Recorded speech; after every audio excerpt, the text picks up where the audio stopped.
Hey folks, how's everybody doing? This is Mike for Riverwood Storm Fitness. Today I want to talk about another sequence of exercises. This is all in relation to our postural restoration class. So today we're going to talk about another series of hip exercises. So we really start with focusing on mobility in the hips. And strengthen the hips and focusing on taking good deep breaths within that new mobility and while we're performing some of the strength exercises. One of the big reasons, and I know this is something that might seem a little bit counterintuitive to start on the hips as opposed to starting with the upper back, we do look at the hips as the driver of some of the other adaptations that might happen at the upper back and potentially at the knees as well. So we really start with the hips. One of the biggest factors is we all sit too much. And so what we're trying to do here is we're trying to offset some of that seated posture, again, especially within the context of this sequence at the hips. So the first video that we posted, we did a standing on the wall posture drill. Today I'm going to show the exact same drill, but now on your back on the floor. And so I'm going to come right down onto my back. I'm going to start with my feet flat on the floor here. You can certainly do this one with extended legs, but that's going to make it a little bit more difficult. So I'm going to start at an easier spot here. And we're going to go through the same sequence, same process that we did on the wall. Have your forefinger at the front of your pelvis, your thumbs on the back, and we're going to go into these pelvic tilts. Anterior tilt with the front of your pelvis down, and then posterior. And now we're on the wall. We were not necessarily trying to get the low back onto the wall. Now we are going to try to get the low back onto the floor. So find that position. That's what we're going to call the neutral pelvis, right on the floor. And now we're going to focus on the breathing. Hands on the belly, big inhale, expanding the abdomen, and then powerful exhalation.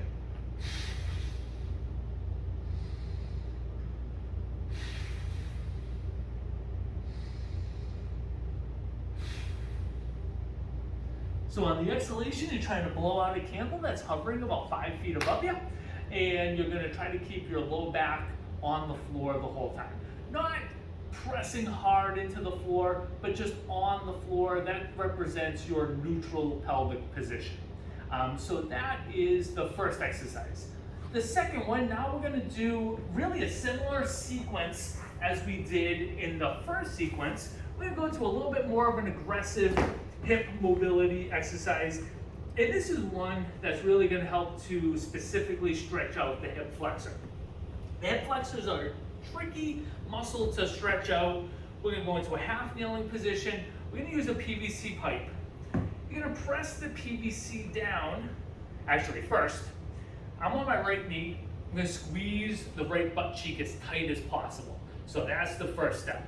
And then I'm going to press the stick down into the floor, trying to press the stick through the floor as hard as you can. So we are also going to incorporate the breathing, same breathing that we just did on the floor.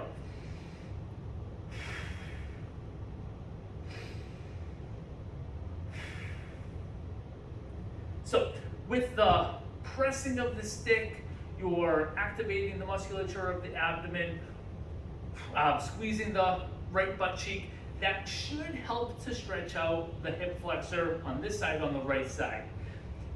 One note, if you have really tight quads, that's going to inhibit you from stretching out the hip flexor. Still a very, very valuable exercise because this stretch will help you to stretch out the quads. Once you get the quads stretched out, then you might start to feel it in the hip flexor.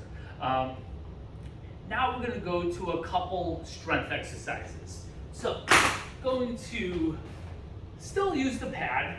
We're going to do some split squats. Now we're going to use the same length that we just developed with this stretch in order to maintain vertical on the split squat. So with your big step over the pad, you can have a balance point at your side, absolutely on this one. Start with your hands on your hips, and then just slowly drop your knee right down, tap the pad, and then come right back up. So right down, give a tap, and back up. Now the key here is to maintain the vertical torso. So if you don't have the range of motion or the strength yet to go all the way down, this is perfect rep. What you don't want to do is lose your posture for the purpose of getting deeper. So make sure that you're maintaining that vertical torso the whole time. So you can do 5 reps, nice and slow each leg on that one. And then the last one, we're going to do a step down. So we focus on the lowering of the step down as opposed to stepping up. So we're going to start with left foot on the box. Again, have a balance point at your side. And now you're going to come down nice and slow. And we're going to do a toe tap on the right foot.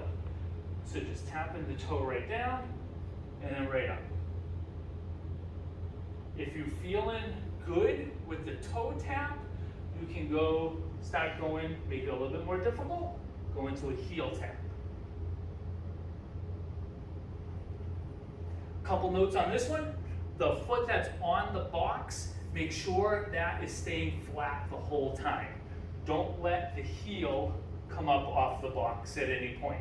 Make sure the heel stays down, and tap, and right back up.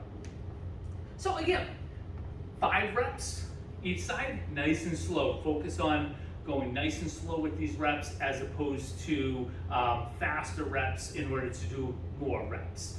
So we're focusing on the eccentric portion on both the split squat and the step up. The purpose of performing the strength exercises after the mobility exercises is so that we're strengthening the musculature in order to maintain that new mobility that we got with doing these mobility exercises.